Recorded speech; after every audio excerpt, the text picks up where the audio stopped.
everyone, I am Shasta Ansari and this is question number 6 of exercise 7.4, and in this question the following fractions represent just three different numbers. Separate them into three groups of equivalent fractions by changing each one to its simplest form. तो हमें इसमें जितनी भी fractions given है उनको पहले तो change करना है उनकी सिंपलेस्ट फॉर्म में, एंड उसके बाद इनमें से थ्री फ्रैक्शंस के पेयर्स बनाने हैं जिनकी सिंपलेस्ट फॉर्म सेम आ जाएंगी, उनके हमें अलग अलग करके पेयर्स बनाने हैं। तो स्टार्ट करते हैं इस क्वेश्चन के सॉल्यूशन को। यहाँ 2 and 12 की सिंपलेस्ट फॉर्म जब बनाएंगे तो दोनों के दोनों नंबर्स 2 से डिवाइड हो सकते हैं। So it will be 2 1 2 and 2 6 12। तो इसकी जो सिंपलेस्ट फॉर्म बनी है वो बनी है 1/6, एंड अब इसकी सिंपलेस्ट फॉर्म बनाते हैं। सो 3 1 3 and 3 5 15।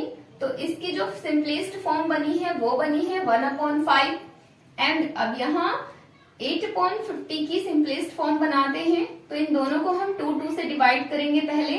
So it will be 2 4 8 and 25 2 50, and अब डी पार्ट की सिंपलेस्ट फॉर्म बनाते हैं। तो ये दोनों के दोनों नंबर्स हम 4 से भी डायरेक्टली डिवाइड कर सकते हैं, एंड अगर 2 से करेंगे तो हमें 1 more टाइम हियर 2 से डिवाइड करना होगा। तो इसलिए यहाँ पर हम डायरेक्टली 4 से भी डिवाइड कर सकते हैं। So it will be 4 4 16 and 25 4 100, and उसके बाद है यहाँ 10/60।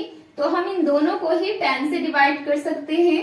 So 10 1 10 and 10 6 60, एंड उसके बाद यहाँ 15/75 है। तो इन दोनों ही नंबर्स को हम 5 5 से डिवाइड करेंगे।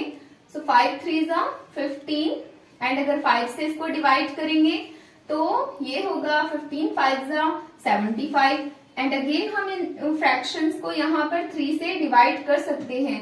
सो 3 1 3 एंड 3 5 15। तो ये हमारी फ्रैक्शन बनेगी 1/5, एंड उसके बाद यहाँ पर है 12/60। 12/60 दोनों ही नंबर्स ऐसे हैं जो 12 से डिवाइड हो जाएंगे। So it will be 12 1 12 and 12 5 60। तो इसकी जो सिंपलेस्ट फॉर्म बनेगी वो बनेगी 1/5, एंड उसके बाद 16/96 है, एंड ये दोनों के दोनों जो नंबर्स है वो 16 से डिवाइड हो सकते हैं। सो 16 1 16 एंड 16 6 96। तो इसकी फ्रैक्शन बनेगी 1/6, एंड 12 एंड 75 को अब हम सिंपलेस्ट फॉर्म बनाएंगे। तो दोनों के दोनों नंबर्स ही हमारे 3 से डिवाइड हो जाएंगे। So it will be 3 4 12, and अब इसको 75 को 3 से डिवाइड करेंगे तो ये होगा हमारा 25 3 75, एंड उसके बाद है 12/72। तो इन दोनों नंबर्स को हम 2 से भी डिवाइड कर सकते हैं, एंड डायरेक्टली हम इसको 12 से भी डिवाइड कर सकते हैं। So it will be 12 1 12 and 12 6 72, and अब 3/18 को हम सिंपलेस्ट फॉर्म बनाएंगे। तो दोनों के दोनों नंबर्स यहाँ 3 से डिवाइड होंगे। 3 1 3 एंड 3 6 18, एंड यहाँ 4/25 ऐसा नंबर है जिसके आगे सिंपलेस्ट फॉर्म नहीं बन सकती। जब हम इनके पेयर्स को बनाना स्टार्ट करते हैं तो सबसे पहले जो हम पेयर बनाएंगे वो बनाएंगे 1/6 का। तो देखते हैं यहाँ 1/6 जो है वो किस किस ऑप्शन में आया है। तो सबसे पहले जो 1/6 है वो ए पार्ट में आया है, तो यहाँ पर लिखेंगे ए पार्ट, एंड उसके बाद जो 1/6 आया है वो आया है ई में, एंड यहाँ लिखेंगे अब ई, एंड उसके बाद जो 1/6 आया है वो है पार्ट नंबर एच में, तो यहाँ एच को लिख देते हैं, एंड उसके बाद है जे पार्ट में है 1/6, एंड उसके बाद में यहाँ एक हमारा लास्ट में ये है 1/6 के पार्ट में।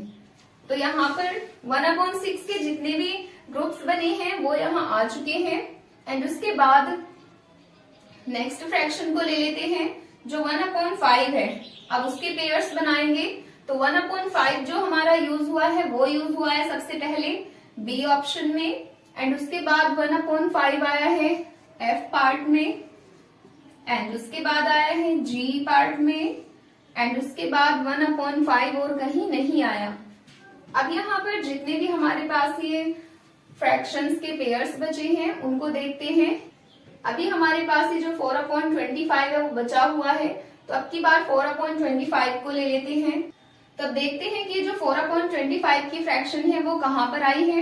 एक तो डी पार्ट में 4/25 आया है एंड एक 4/25 एक यहाँ आया है। इसको ले लेते हैं आई पार्ट को,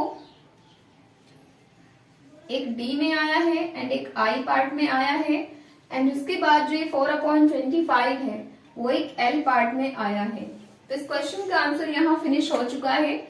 तो इस वीडियो में ओनली इतना ही। अब फिर मिलते हैं नेक्स्ट टॉपिक के साथ फिर नेक्स्ट वीडियो में। तब तक के लिए गुड बाय।